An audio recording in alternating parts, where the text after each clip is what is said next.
Donc en fait, dans les priorités, elles sont hiérarchisées en fait. Donc un petit peu comme on a vu avant, il y a quand même des questions de méthode, comme sur les autres sujets, notamment caractériser qu'est-ce qu'on appelle la salubrité et l'insalubrité en Nouvelle-Calédonie.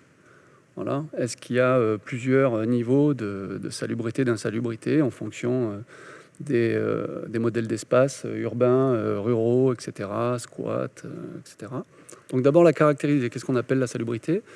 Ensuite, définir un corpus juridique, donc local, qui permettrait aux collectivités d'agir selon leurs compétences. Parce que on sait que le logement, notamment, et la santé, il y a des fois une superposition de compétences et qui, des fois, malheureusement, est contre-productive. Donc, voilà, définir quelque chose qui puisse permettre juridiquement de mettre en œuvre et d'harmoniser et de piloter tout ça. Ensuite, priorité 3, mettre en place des moyens de contrôle et de coercition de la salubrité. Donc là, on parlait un peu d'une, on va pas dire une police de la salubrité, mais en tout cas des équipes qui soient en capacité de constater les situations d'insalubrité, notamment quand il y a un signalement dans une tour d'habitation qui est ponctuel et qui vient d'un signalement, des fois, on ne sait pas vraiment d'où, d'une assistante sociale ou je ne sais quoi, que par exemple des espèces de brigades soient en capacité d'essayer de constater si dans d'autres logements il y a les mêmes situations pour pouvoir y remédier éventuellement. Voilà. Ensuite, en priorité 4, obtenir une feuille de route politique claire en matière de squat, parce que l'idée c'était que, sans caricaturer,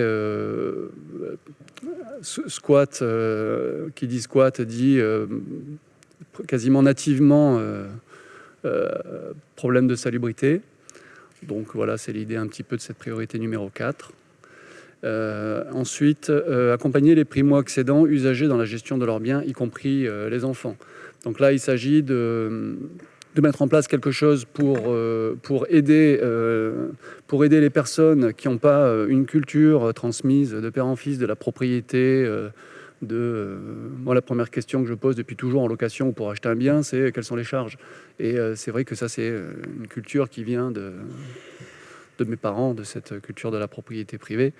Et effectivement, pour les primo-accédants ou pour les gens qui sont des usagers, notamment dans des immeubles d'organismes de logements sociaux, je sais que les OLS mettent en place de l'accompagnement à l'usage, mais il faudrait peut-être étendre ça aux primo-accédants, c'est-à-dire les gens qui ont l'accession à la propriété via notamment les organismes de logements sociaux et qui se rendent compte au bout de quelques années qu'il y a des frais, il y a des taxes, il y a de l'entretien, etc.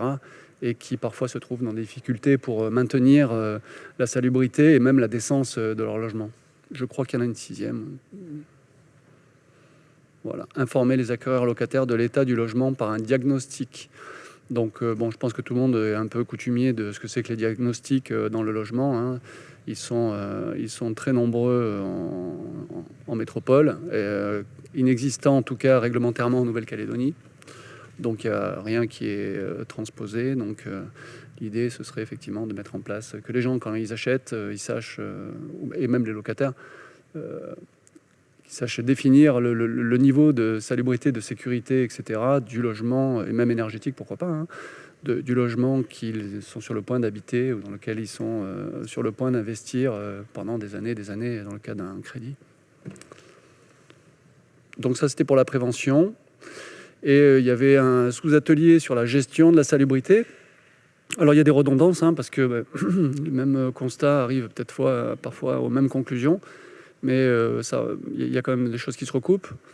Donc déjà, priorité 1, clarifier la répartition des compétences. Hein. On parle encore bien sûr de gouvernance, en fait, hein, de l'habitat, de la santé, de la salubrité, etc. Donc voilà, on enfonce un peu des portes ouvertes, mais malheureusement, ça reste un constat qui est d'actualité. Et quel que soit l'angle sous lequel on le prend, c'est un constat qui revient. C'est d'ailleurs un des objectifs, j'imagine, de ces ateliers, c'est de partir de ce constat.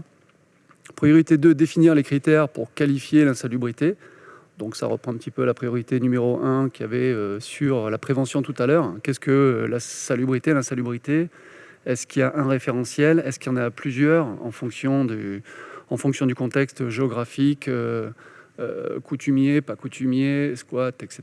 Est-ce qu'on peut mettre, est-ce qu'on peut mettre le même référentiel à toutes ces façons d'habiter, dans tous ces espaces géographiques et culturels. Priorité 3, revoir l'ensemble des textes réglementaires et les adapter au contexte local. Bon, ça c'est c'est extrêmement large.